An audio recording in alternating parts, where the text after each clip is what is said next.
Ayan, kumusta ang kapapanalo lang sa Star Wars? Ano po, masasabi ko talaga, isa siyang malaking milestone sa buhay ko. Kasi, nag-take notice na yung mga tao sa parang personality nga na meron ako. Kasi ever since naman start ng career ko, yun yung gusto ko mapakita sa mga tao eh.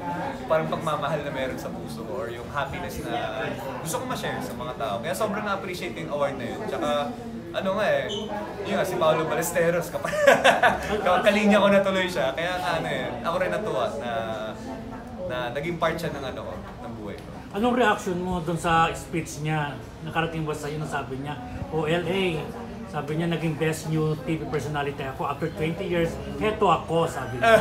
Anong reaction mo doon? Yun talagang, isa lang yung naging reaction ko sa kanya, sabi, ganda talaga ng future ko. Yun ang chicks.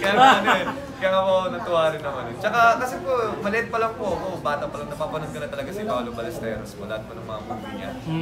Kaya nga po ako, gusto ko rin talaga maging inline sa comedy talaga na ganun po. Kaya rin ako natuwa talaga. Ayun. Tapos, matatapos na ang Darna, mamimiss mo ba si Janela? At alam ba niya na crush mo siya? Oo, alam. Alam niya yun. Kaya nga mamimiss ko siya, pero palagi ko pa rin naman siya nakakasama eh. Tsaka kahit sila Jane, actually mamimiss ko talaga silang lahat. Tsaka sinabi ko naman, alam naman na nila yun na andito lang ako palagi para sa kanila. Lalo na parang ako yung baby boy nila. Kaya parang parang for sure magsasawa sila sa mukha ako. Kasi alam ko, the following few days magsasama-sama ulit kami. Magji-jensan po kami. May mall show po kami. Ayun. Hindi kaya doon na mabuo ang ang naudlot sa Darna na mga Janela and LA. Kasi alam ko kinikilig ka doon kay Janela before 5. Opo. Siguro mabuo lang yung pagkakainis niya sa akin. Hindi, joke.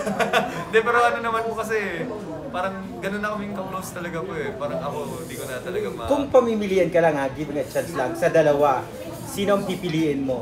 Janela o si Jane? Siyempre, Janela. Janela kasi ever since naman Janela na talaga yung showbiz ko. Laglag talaga si Jane sa'yo. Di naman sa laglag, grabe. Di naman laglag, si Jane pa rin yan, siyempre. Si Jan. Pero mas mo talaga si Janela. Kasi ano nagustuhan mo talaga sa kanya? To be honest, yung pagka-unique niya. Sobrang unique niya kasi as an artist, as a tao, tsaka sobrang unique ng mga pinapakita niya sa tao. Especially nga, di ba lahat, nagulat po, nag-kontrabida siya, di ba? Kaya nga sobrang unique niya talaga po, yun yung na-appreciate ko sa kanya. Sobrang, actually ako personally na-excite pa ako makita kung anong mapapakita niya. Nung makasama mo siya sa Darna, ano pa na-discover mo kay Janela? Nakasama ko siya sa Darna, very siya. Iba yung pagiging artistry niya po. Parang, she really, ini-embody niya yung character niya. Tsaka parang, maugulat ka na lang yung pag nakilala mo si Janela, yung makita mo si Regina. Sobrang magkalayo sila.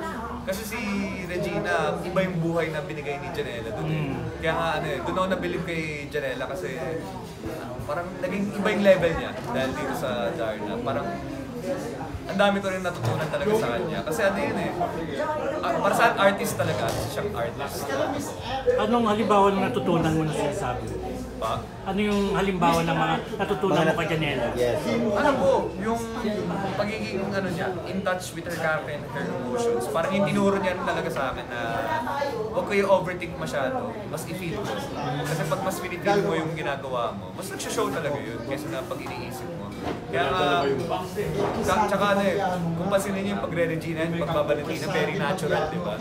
Kaya nga po, yung gusto ko rin maging ganun someday. Kontento ka ba na ninong lang ni Jude? Kumari lang si Janela o pwedeng lumampas doon? Stepfather ni Jude. Ako masaya talaga ako na bilang ninong ni Jude kasi si Baby Jude sobrang sweet, very sweet. Sobrang sweetheart siya. Tito Romel, love you. Ingat. Wala bang chance na maging instant daddy ka na? Hindi, naman. Ever since naman, nagpapaka-daddy naman ako kay Jude kasi love na love. Kasi yung mga forma parang pang daddy na yun na. Daddy ba daddy?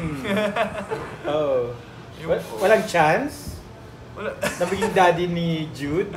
Pwede namang daddy-daddyhan. Pero yun. Ba't parang kinikilig ka talaga?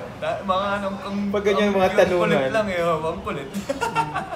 Pero anong reaction ni Janela nung malaman niyang crush mo siya? Wala, inasar niya lang ako, parang gano'n. Ay, yak! Ganon? Hindi, pero yun naman kasi si Janela sobrang kabiruan ko yun sa lahat.